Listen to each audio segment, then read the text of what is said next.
They told her that American soldiers were not men, but demons sent to swallow Vietnam whole. Political officers in the North had drilled it into Ling's head during her training as a field medic. If you are captured, kill yourself. If you cannot, prepare for a fate worse than death. They will burn you, starve you, and laugh while you bleed. Ling, just 22 years old, sat huddled in the back of a canvas-covered U.S. Army truck, her hands bound tightly with plastic zip ties. It was November 1968. The air inside the truck was thick with the smell of diesel fumes, stale sweat, and the damp, rotting scent of the jungle. Outside, the rain hammered against the canvas roof, a relentless monsoon downpour that turned the roads near Da Nang into rivers of mud. She was not alone. 5 other women, suspected Viet Cong collaborators and sympathizers, sat in silence across from her. Their eyes were wide with terror, reflecting the same nightmare Ling was living. She had been captured 3 days ago during a raid on a hidden field hospital near the Laotian border. She expected a bullet to the head immediately. Instead, she was thrown onto a helicopter, then this truck, transported deeper into the enemy-controlled zone. Every time the truck hit a pothole, jarring her bruised ribs, she flinched, waiting for a blow from a rifle butt that never came. "Don't look at them," the woman next to her whispered in Vietnamese, her voice trembling. "Don't make eye contact. It provokes the beasts." The truck began to slow, the gears grinding loudly. Through the gap in the rear flap, Ling caught glimpses of the outside world, barbed wire fences, watchtowers rising like skeletons against the gray sky, and rows of olive-drab tents. This wasn't a prison in the traditional sense. It looked like a temporary holding facility on the edge of a massive airbase. The roar of jet engines nearby was deafening, a sound that made her stomach turn. These were the metal birds that dropped fire on her village. The vehicle lurched to a halt. "All right, let's go. Move it out," a voice shouted in English. The flap was thrown open, and the blinding gray light of the afternoon spilled in. A tall American soldier stood there, rain dripping from his helmet. Ling held her breath, her heart hammering against her ribs like a trapped bird. She squeezed her eyes shut for a second, summoning the image of her ancestors, preparing for the pain. But when the soldier reached out, he didn't grab her hair or her collar. He extended a hand toward the tailgate, gesturing for them to step down carefully into the mud. His face was not twisted in a demonic snarl. He looked tired, young, and oddly indifferent to the rain soaking his uniform. Was this the enemy?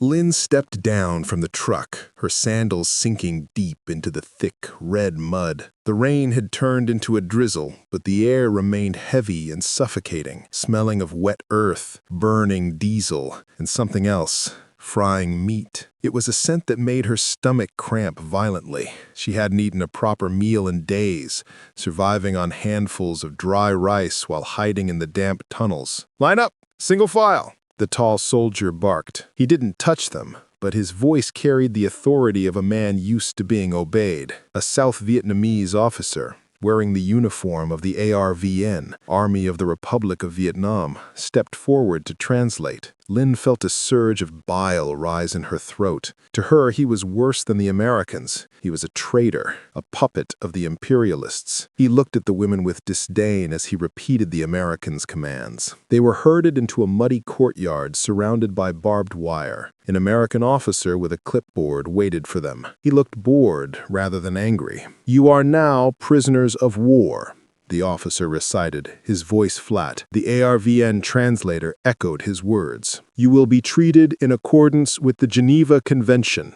You will receive food, shelter, and medical attention. Any attempt to escape will be met with deadly force. Do you understand?" Lin kept her head lowered, staring at the muddy boots of the soldiers. Lies, she thought bitterly. This is the trick before the slaughter. The party had warned them about this. The Americans would promise safety to get information, and then the torture would begin. She steeled herself, resolving to die before giving up the location of her unit. As the officer droned on about camp rules, Lin felt eyes on her. She risked a glance upward and saw the young soldier from the truck standing near the gate. He wasn't like the others. He had removed his helmet, revealing messy, sandy brown hair that stuck to his forehead. His face was covered in freckles, making him look no older than a schoolboy. When he caught Lin looking at him, he didn't spit or glare. Instead, he offered a small, awkward smile. It was a hesitant expression, almost shy. Lin quickly looked away, her heart racing. What kind of game is this, she wondered. A smile was more terrifying than a rifle butt. A rifle butt she understood. It was war. But a smile from a monster meant something far more sinister was being planned. She shivered, not from the cold rain, but from the terrifying uncertainty of the kindness she had just witnessed. The women were herded into a long, low building made of corrugated metal. The heat inside was stifling, a humid oven that smelled of strong antiseptic and industrial cleaner. This was it, Lin thought. This was where the humiliation would begin. She clutched her torn, mud-stained black pajama shirt, her knuckles white. "Clothes off," a female nurse ordered. She was an American, wearing fatigues, her face stern but not cruel. A translator repeated the command. The women hesitated, trembling. In the stories told in the North, this was the prelude to violation, but the nurse simply pointed to a row of stalls. "Showers. You need to be deloused and cleaned before you enter the barracks." Lin stepped into the stall, her heart still pounding in her throat. She expected a hose of freezing water or something corrosive. Instead, when she turned the handle, the water that sputtered out was tepid, warm even. It wasn't the cold, biting rain of the monsoon, nor the murky, leech-filled water of the river. It was clean. She was handed a bar of soap. It was a small, pink block that smelled artificially floral, completely alien to the jungle. Lin stared at it for a long moment. Why? Why waste soap on dead women walking? Slowly, she began to scrub. She washed away the layers of red clay, the grime of the tunnels, and the dried blood on her arm where a thorny vine had slashed her days ago. As the brown water swirled down the drain, she felt a layer of her hardened resolve washing away with it, leaving her feeling exposed and confused. After the shower, there was no abuse. There was a medical exam. A doctor, a balding American man with glasses, checked her lungs and examined her bruised ribs. He worked with a detached efficiency. He didn't look at her with hate. He looked at her like she was a broken machine that needed cataloging. "Malnourished," he muttered to his assistant, who scribbled on a clipboard. He cleaned the cut on her arm with stinging alcohol and applied a fresh bandage. A real, sterile bandage, not the dirty rags Lin had been forced to reuse for her own comrades. She was given a set of gray cotton clothes. They were oversized and rough, but dry and clean. As Lin dressed, she caught her reflection in a small metal mirror on the wall. She looked thin, her eyes haunted, but for the first time in months, she looked human. This terrified her more than the mud. If they treated her like a human, it would be harder to hate them, and hate was the only armor she had left. The guards marched Lin and the other women toward a large, open-sided tent with a corrugated metal roof, the mess hall, the translator called it. Even from 10 meters away, the scent hit Lin like a physical blow. Savory, rich, and undeniably intoxicating. It was the smell of meat stewing in gravy, of steamed rice, of hot coffee. Inside, long wooden tables were arranged in rows. American soldiers were eating at one end, their laughter and chatter clashing with the heavy silence of the prisoners at the other. Lin's stomach twisted, a painful reminder of the hollow hunger she had carried for months in the jungle. Her unit had been surviving on cassava roots and meager rations of moldy rice. They were directed to a serving line. A large man in a white apron, sweating profusely in the humidity, slapped a ladleful of food onto a metal tray and slid it toward Lin. She stared at it, stunned. It was a mountain of white rice, pure, clean, insect-free white rice. Beside it lay a generous scoop of beef stew with carrots and a bread roll. She carried the heavy tray to a table and sat down next to a woman named Mai, a fierce guerrilla fighter whose hands were now trembling. Mai stared at the food, her eyes wide with suspicion. "Don't eat it," Mai hissed, barely moving her lips. "It's poisoned. They want to kill us without wasting bullets." Lin looked around. The American guards were eating the same food from the same metal containers. If they wanted to kill us, they would have done it in the jungle. Lin whispered back, her voice raspy. "And they wouldn't have wasted medicine on my ribs." She picked up a metal spoon. Her hand shook as she lifted a bite of the beef and rice to her lips. She expected it to taste like ash, like treason. Instead, the flavor exploded in her mouth. Salty, fatty, warm. It was the best thing she had tasted in 2 years. She swallowed, and a hot tear leaked from her eye, tracking through the dirt on her cheek that the shower hadn't scrubbed away. This wasn't just food, it was a weapon. As she ate, the image of her younger brother starving back in their village in the north flashed in her mind. He was likely eating boiled leaves tonight. And here she was, a prisoner of the imperialist dogs eating beef. The guilt was heavier than the tray, sitting like a stone in her gut. From across the room, she felt a gaze on her. It was the freckled soldier again. The one with the shy smile. He was leaning against a tent pole, holding a mug of coffee. He wasn't smiling now. He was just watching her. His expression unreadable, almost sad. When their eyes met, he gave a barely perceptible nod, as if to say, "It's okay to eat." Lin quickly looked down, attacking her food with a desperate, shameful hunger. Days turned into weeks, and a routine emerged that felt dangerously comfortable.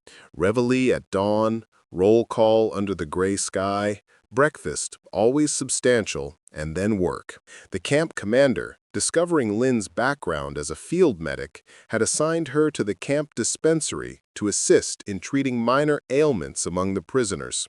It was a small, canvas-walled structure that smelled of iodine, rubbing alcohol, and the ever-present dampness of the monsoon season. One humid afternoon, while Lin was sorting a box of fresh bandages, a shadow fell across her work table. She stiffened, her shoulders rising defensively, expecting an officer or a stern reprimand. Instead, it was the freckled soldier. His name tag read Miller. He held out his right hand. A jagged, ugly cut ran across his palm, dripping bright red blood onto the packed dirt floor. "Wire," he said, gesturing vaguely toward the perimeter fence. "Sharp." Lin hesitated. A dark part of her, the part trained by the party, the part that had seen her village burn, whispered, "Let it rot. Let it get infected. One less enemy." But the nurse in her moved automatically, overriding the soldier. She gestured for him to sit. He collapsed onto a wooden crate, watching her with wide blue eyes as she cleaned the wound with antiseptic. He flinched, hissing air through his teeth. "Sorry," she muttered, the English word slipping out before she could stop it. "You speak English?" Miller asked, his face lighting up with surprise. "Little," Lin replied, keeping her eyes focused on wrapping the gauze. "School, before war. Better than my Vietnamese," Miller chuckled. He cleared his throat, looked at her earnestly, and said, "Kalan, thank you." His pronunciation was terrible, the tones completely wrong, making it sound more like a question about soup than an expression of gratitude. Lin almost smiled, but caught herself just in time. "You say wrong," she corrected softly, tying off the bandage. "Like singing, down, then up." Miller grinned, that same disarming, boyish smile that seemed so out of place in a war zone. "I'll keep practicing. My mom says I'm a slow learner, but I get there eventually." He wasn't a demon. He was a boy who missed his mother. As he left, waving his bandaged hand, Lin stared at her own fingers. They were stained with his blood, American blood. It looked exactly like the blood of her comrades. The realization made her chest ache with a confusing mix of anger and sorrow. The monster she had been promised was just a clumsy farm boy named Miller, and she was terrified that she was starting to like him. The monsoon rains finally broke, leaving behind a steaming, humid heat that clung to the skin like a second shirt. Lin was assigned to a work detail near the camp's perimeter, clearing tall elephant grass and filling sandbags to reinforce the drainage ditches. It was back-breaking work, the wet sand heavy and abrasive, but it was better than sitting in the barracks with her dark thoughts. Miller was their escort again, unlike the other guards, who stood stiffly with their M16s ready. Miller leaned against a fence post, his rifle slung carelessly over his shoulder.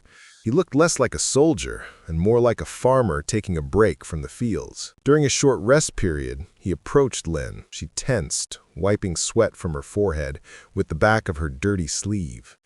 Miller reached into one of his large cargo pockets and pulled out a small, battered can. Peaches. Sea Rashing Gold. He cracked it open with a P38 opener and held it out to her. Sugar, he said simply. Good for energy. Lynn stared at the syrup-covered fruit. It was a luxury she hadn't seen in years. She hesitated, looking around for the other guards, then quickly took a slice. The sweetness was overwhelming, almost making her dizzy. "Thank you," she whispered. Miller pulled a wallet from his back pocket. It was made of worn leather, molding in the humidity. He flipped it open to show her a black-and-white photograph, a wooden house with a porch, a large dog sleeping on the steps, and an older couple standing arm in arm. "That's my folks," Miller said, his voice softening. "Ohio. That's Buster, the dog." Lynn looked at the picture. It was peaceful. No craters, no smoke, no soldiers, just a quiet life. "They are safe?" she asked. "Yeah," Miller nodded. "They worry about me, though. Right every week. My mother," Lynn started, then stopped. The words caught in her throat. "My mother does not know I am alive. Maybe she thinks I am dead. Maybe she is dead. American bombs fall near my village." The smile faded from Miller's face. He looked down at his boots, the shame visible in his posture. He didn't offer excuses. He didn't talk about freedom or communism. He just looked sad. "I'm sorry, Lynn," he said quietly. "I really am. Nobody should have to live like this." Lynn looked at him, really looked at him. The propaganda had told her that Americans enjoyed the destruction, that they laughed as they burned villages. But there was no laughter in Miller's eyes, only a deep, weary regret. In that moment, the line between friend and enemy blurred even further, leaving Lynn standing in the mud with a mouthful of sweet peaches and a heart full of confusion. January 1969 arrived, bringing with it the approach of Tet Nguyen Dan, the Vietnamese Lunar New Year. In the barracks, the mood was somber. This was the time for family reunions, for honoring ancestors, for cleaning the house to welcome good fortune. Instead, Lynn and the others were scrubbing the floors of the enemy's mess hall, surrounded by barbed wire. The war outside the camp was intensifying. Lynn could hear it in the constant thumping of artillery in the distance, and see it in the faces of the soldiers returning from patrol. They looked harder, angrier. The casual curiosity of the early weeks was replaced by cold hostility. One morning, a medevac helicopter touched down on the landing pad near where Lynn was emptying trash bins. The rotor wash whipped dust into her eyes. Medics rushed forward to offload the wounded. A young Marine, his leg heavily bandaged and his face smeared with soot, hobbled off the chopper supported by a nurse. He spotted Lynn and the other prisoners. The pain and trauma in his eyes instantly hardened into rage. He pulled the knife from his belt, limping aggressively toward the women. The other prisoners shrank back, terrified. Lynn froze, the trash bin clattering to the ground. She was unarmed, exposed, and the Marine's eyes were filled with murder. Suddenly, a figure stepped between them. It was Miller. He didn't raise his rifle. He simply used his body as a wall. He grabbed the Marine's wrist, holding it firm. "Stand down, Marine," Miller said, his voice low but hard. "Get out of my way, Army," the Marine spat, struggling. "They deserve to die. Not here, not on my watch," he replied, not flinching. "They're prisoners. Put the knife away." Medics rushed over and pulled the screaming Marine back toward the infirmary. Miller watched them go, then turned to Lynn. He was breathing hard, his face pale under his freckles. "Are you okay?" he asked, her knees shaking so hard she could barely stand. "Why?" she asked, her English broken by shock. "He is your brother. We are enemy." Miller adjusted his cap, looking out at the jungle. "He's hurting. Pain makes people crazy, but that doesn't make it right to hurt you. You're unarmed." He looked at her, his blue eyes serious. "My job is to guard you. That means protecting you too, even from my own side." Tet Nguyen Dan arrived with a strange, fragile silence. A ceasefire had been announced, a temporary pause in the madness to welcome the year of the rooster. In the camp, the atmosphere shifted. The Americans, perhaps out of respect, or perhaps just grateful for a break in the fighting, allowed the prisoners a small celebration. They provided extra rice and even some pork, so the women could make a rough version of ban chung, the traditional sticky rice cake. Ling sat in the courtyard, wrapping the rice and banana leaves she had scavenged from the perimeter clearing detail. The familiar motion brought a lump to her throat. She remembered sitting with her grandmother, her hands small and clumsy, learning to fold the leaves just so. Now she was doing it behind barbed wire, watched by men with guns. Miller was on guard duty, walking the perimeter. He stopped near where Ling was working. He looked different today, lighter. "Happy New Year," he said, attempting the Vietnamese phrase. "Chúc mừng năm mới." It was clumsy, but the effort made the other women giggle quietly. "Happy New Year, Miller," Ling replied. She held up one of the cakes. "For you? To say thank you for the other day with the Marine." Miller hesitated, then shook his head. "I can't take your food, Ling. You girls need it more than I do. Besides, I eat too much chow as it is." He leaned against the post, looking up at the moon, which was nearly full. "I got news today. My rotation date is up in March. I'm going home." Ling felt a sudden, sharp pang in her chest. "Home?" "Yeah, back to Ohio, back to the farm, Buster the dog. My mom's apple pie." He smiled, looking lost in the fantasy. "I'm gonna marry my girl, Sarah. We've been writing." "You will be safe," Ling said.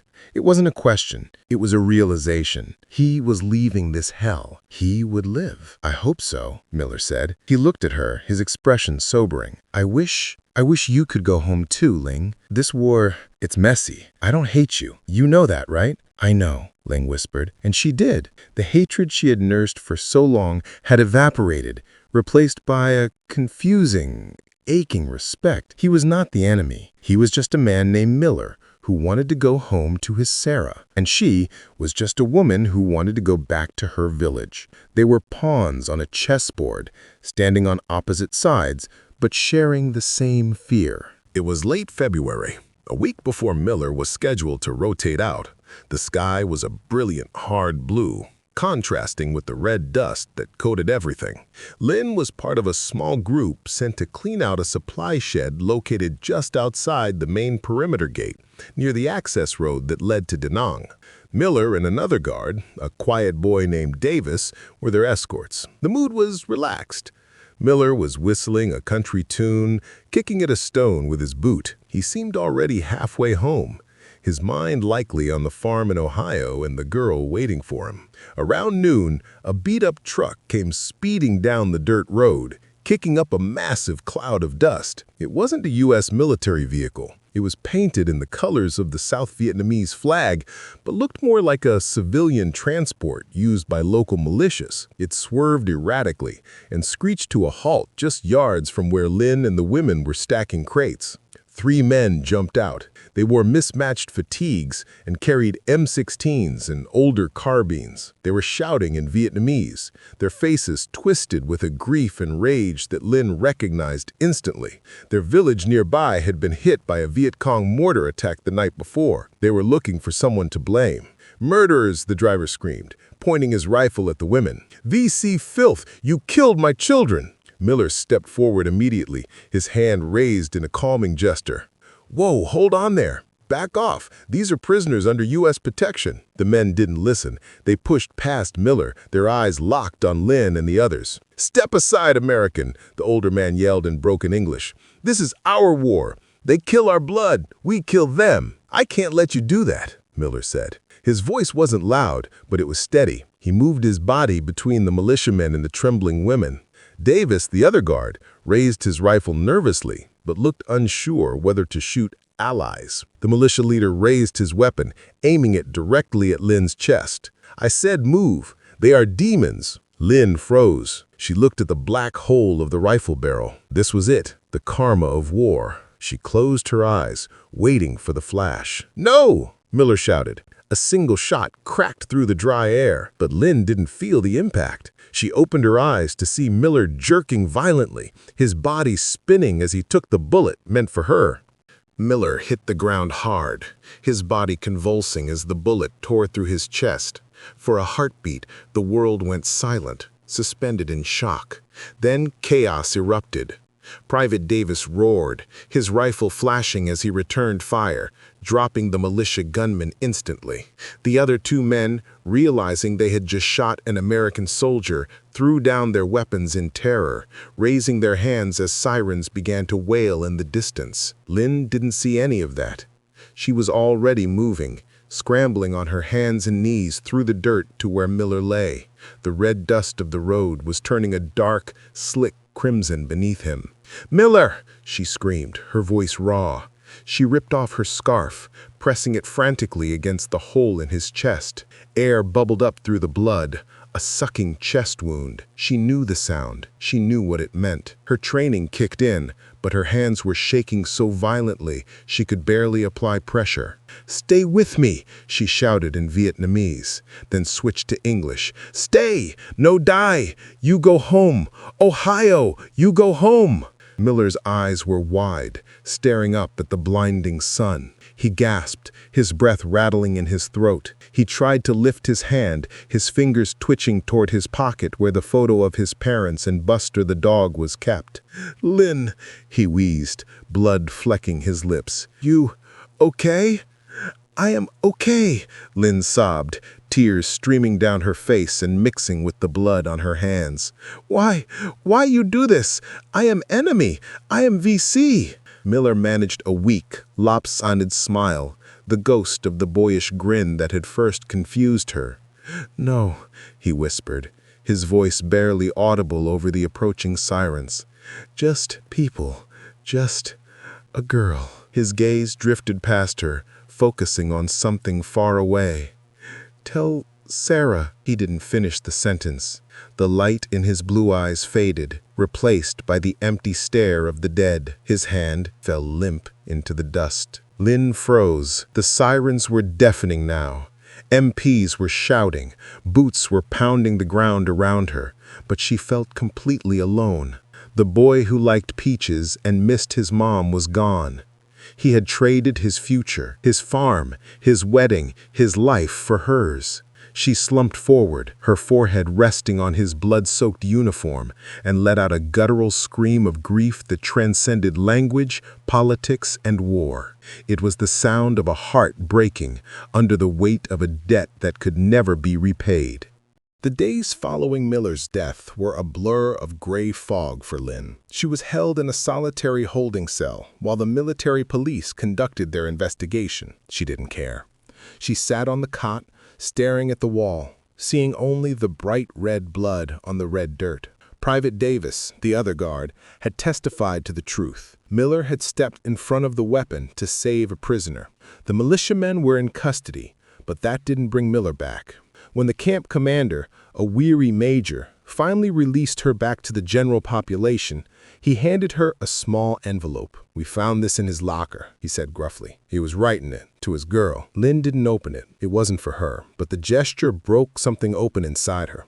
She asked the major for a piece of paper and a pencil. Surprised, he agreed. Sitting on her bunk, surrounded by the hushed whispers of the other women who now looked at her with a mixture of awe and confusion, Lynn began to write. Her English was poor, so she asked the camp translator, the man she had once despised, to help her find the right words. "Dear Mrs. Miller," she wrote, "my name is Lynn. I am a prisoner in Vietnam.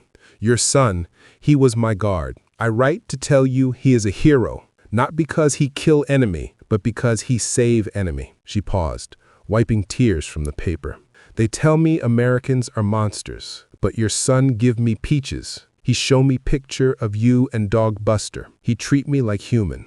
When bad men come with guns to kill me, your son did not run. He stood in front. He took the bullet from me. He died so I can live. I am sorry I cannot give him back to you. I am sorry he died for a girl from the other side. But please know, his heart was good. He changed my heart. I will never forget him. I will pray for his spirit every day." She signed it, Lynn. 2 days later, a memorial service was held on the base. The prisoners were locked in their barracks, but through the wire mesh of the window, Lynn watched. She saw the rows of soldiers standing at attention, the boots of the battlefield cross with the rifle and helmet. She heard the lonely, haunting notes of taps drifting across the humid air.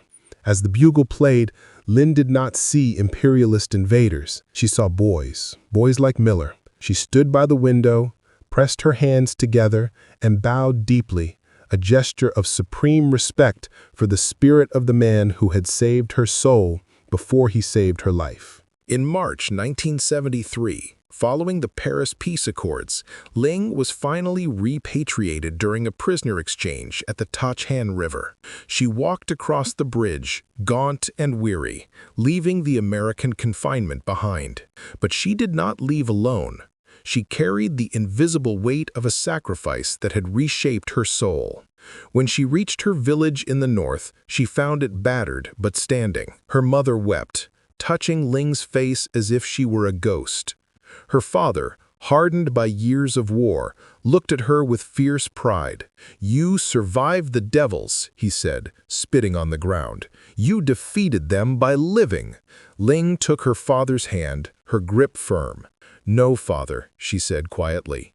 "I survived because one of them was not a devil. I survived because an American boy died to save me." The village fell silent as she told the story of Miller, the peaches, the picture of the dog, and the bullet that was meant for her. Her father listened, his face unreadable, until finally he looked away, the hatred in his eyes dimming into a confused sorrow. "War makes monsters of us all," he murmured. "But perhaps it makes saints too." Years passed, the war ended, the country reunited. Ling married a teacher and had 3 children. She worked in a clinic in Hanoi, treating patients with the same gentleness she had once received in a prison camp. Decades later, in a modern, bustling Vietnam, an elderly Ling sat before her family's ancestor shrine. Amidst the photos of her parents and grandparents, there was a small, distinct addition, a faded copy of a photo of a young American soldier standing on a farm in Ohio. She had received it years ago, a reply from Mrs. Miller, who had thanked Ling for giving her son's death meaning. Ling's granddaughter, a teenager glued to her smartphone, watched her light incense for the foreigner. "Grandma," she asked, "why do you pray for him? He was the enemy." Ling smiled, the smoke drifting around her silver hair. "He was not the enemy, child. He was the man who taught me that humanity is stronger than war." She looked at the photo of Miller, forever young, forever smiling. "He took a bullet for me. The least I can do is remember him." And in that memory, James Miller lived on, not as a soldier, but as a bridge between 2 worlds, proving that even in the darkest of times, love can stop a bullet. If this story moved you, please hit the like button and subscribe for more powerful historical accounts that reveal the human side of war.